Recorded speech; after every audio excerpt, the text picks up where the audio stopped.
Carlos Alcaraz versus Prime. Rafael Nadal. Who wins on clay?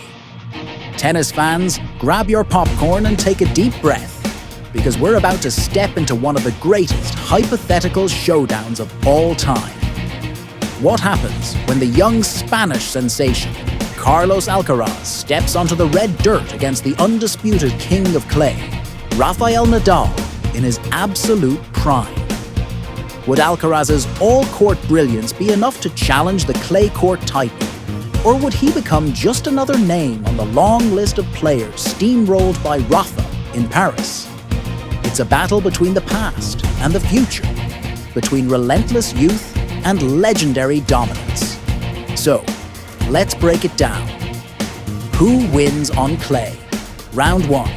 The clay court credentials. Before we get into the hypothetical rallies, let's acknowledge the sheer insanity of Rafael Nadal's clay court resume. We're talking about a man who has won 14 French Open titles, compiling a Roland Garros record of 112-3. Yes, you read that right. In his prime, he was more untouchable than an open bar at a wedding. Meanwhile, Alcaraz is already making waves as one of the most dynamic young players we've ever seen.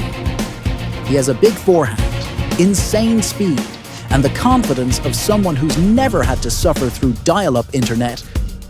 But does that mean he can outduel Nadal on clay? Hold that thought. Round 2. Playing style breakdown. Rafael Nadal, prime version. Topspin forehand. An absolute monster. This thing bounces higher than your hopes at the start of every new year. Defense to offense. Turning defense into attack is like second nature to him. Except on clay, it's more like first nature. Mental toughness. You could throw a kitchen sink at him in a 5th set at Roland Garros, and he'd just return it with more topspin. Endurance. Prime Nadal would outlast a Nokia 3310. Carlos Alcaraz. Current version, shot-making. He hits winners from positions that should require a GPS just to locate. Drop shots. Absolutely lethal. Especially against players who like to camp out behind the baseline. Variety, he's got everything. Power, finesse, net play, and a wicked backhand. Fearlessness. Alcaraz doesn't just respect the greats. He challenges them. The big question, does his style work against Prime Nadal? Round 3. Head-to-head comparisons. Movement and defense. Nadal was an absolute brick wall on clay. Alcaraz is ridiculously fast, but can he outmaneuver peak Rafa in a 30-shot rally? Highly doubtful. Advantage. Nadal. Forehand battle. Alcaraz has a nuclear forehand, but Nadal's forehand on clay is not just a weapon, it's an entire war strategy. Advantage. Nadal. Mental strength and stamina. Nadal once played a 5-hour final at Roland Garros and still looked fresh enough to run a marathon afterward.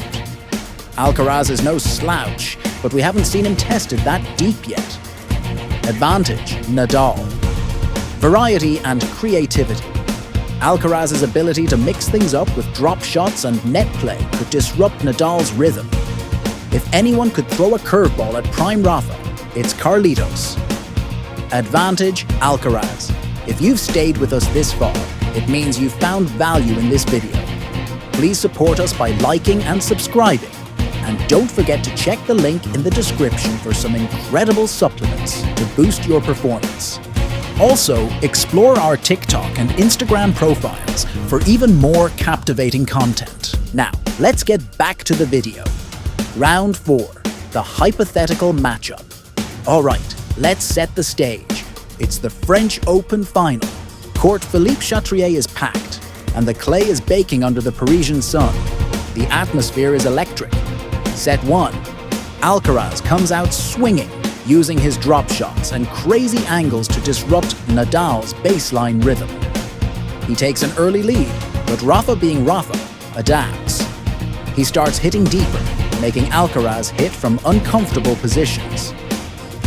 The set goes to a tiebreak, where Nadal's experience edges it. 7-6 Nadal. Set 2. Alcaraz gets more aggressive, dictating play with his forehand, and even out-rallying Nadal in some exchanges. The crowd starts to believe in the upset. Alcaraz wins 6-4. Set 3, Nadal locks in. The infamous forehand, cross-court to down-the-line pattern emerges, and Alcaraz finds himself pushed farther and farther behind the baseline. His drop shots aren't as effective anymore. Nadal wins 6-2. Set 4. Alcaraz fights like a warrior, but Nadal's relentless pressure wears him down. The man has been here too many times before. After another brutal rally, Alcaraz nets a forehand, and it's over. 6-3 Nadal. Final score: Nadal wins 7-6, 4-6, 6-2, 6-3. Final verdict: does Alcaraz have a chance? Absolutely. Alcaraz is the closest thing we've seen to someone who could potentially challenge prime Nadal on clay. But when you factor in experience, court position, and the mental fortress that is Rafael Nadal, it's hard to see anyone, including Alcaraz, beating peak Rafa on his favorite surface. Would it be an epic match? No doubt. Would Alcaraz push Nadal harder than most? Absolutely. Would he win? Not unless he brings Thor's hammer. But wait. Could Alcaraz become the new king of clay? If there's anyone who could inherit Nadal's throne, it's Carlos Alcaraz.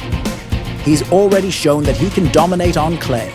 And if he keeps improving, maybe, just maybe, in a few years, we'll be asking if anyone can beat prime Alcaraz on clay.